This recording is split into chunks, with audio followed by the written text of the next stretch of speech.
BBC-ക്കെതിരെ $10 billion ഭീമമായ നഷ്ടപരിഹാരം ആവശ്യപ്പെട്ട് കോടതിയെ സമീപിച്ച മുൻ അമേരിക്കൻ പ്രസിഡന്റ് ഡൊണാൾഡ് ട്രംപിന് തിരിച്ചടി.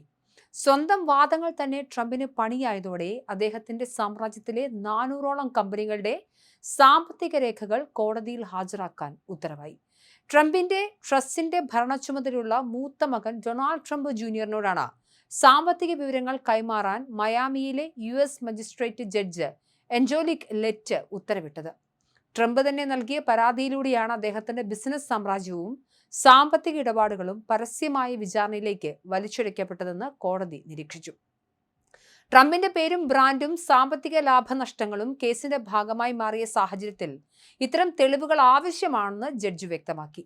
ഇതിനു പുറമെ Ivanka Trump, Jared Kushner, Steve banner, Michael Flynn, Stephen Miller, John junior തുടങ്ങിയ ട്രംപിന്റെ അടുത്ത ബന്ധുക്കൾക്കും ഉപദേശകർക്കും BBC അയച്ച സമൻസുകൾ റദ്ദാക്കണമെന്ന ട്രംപിന്റെ ആവശ്യവും കോടതി തള്ളി. 2021 ജനുവരി 6 ക്യാപിറ്റൽ ആക്രമണവുമായി ബന്ധപ്പെട്ട് ഇവർ തമ്മിൽ നടത്തിയ സന്ദേശങ്ങളും ഫെഡറൽ അന്വേഷണ സംഘത്തിന് നൽകിയ രേഖകളും ഹാജരാക്കാനാണ് BBC ആവശ്യപ്പെട്ടിരിക്കുന്നത്.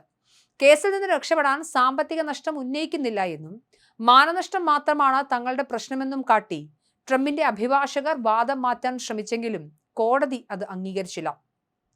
ട്രംപ് എന്ന വ്യക്തിയെയും അദ്ദേഹത്തിന്റെ ബിസിനസ് സാമ്രാജ്യത്തെയും വെവ്വേറെ കാണാൻ സാധിക്കില്ലെന്ന BBC-യുടെ വാദം കോടതി അംഗീകരിക്കുകയായിരുന്നു.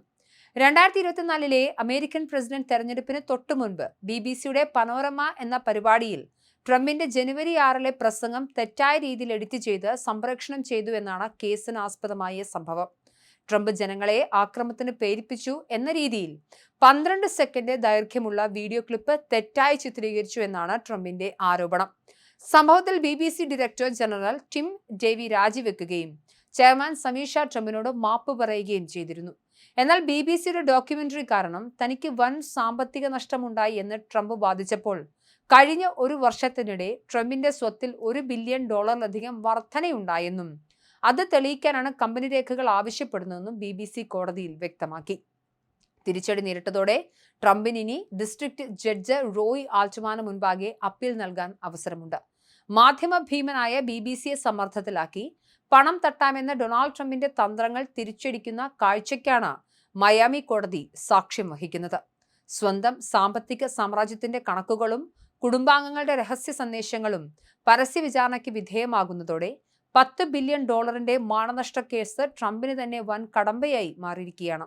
കേസിൽ നിന്ന് പിന്മാറാൻ പോലും സാധിക്കാത്ത വിധം നിയമക്കുരുക്കിലായ മുൻ അമേരിക്കൻ പ്രസിഡന്റ് ഇനി അപ്പീൽ കോടതിയെ ആശ്രയിച്ച് എങ്ങനെ പ്രതിരോധം തീർക്കുമെന്നാണ് രാഷ്ട്രീയ ലോകം ഉറ്റുനോക്കുന്നത്.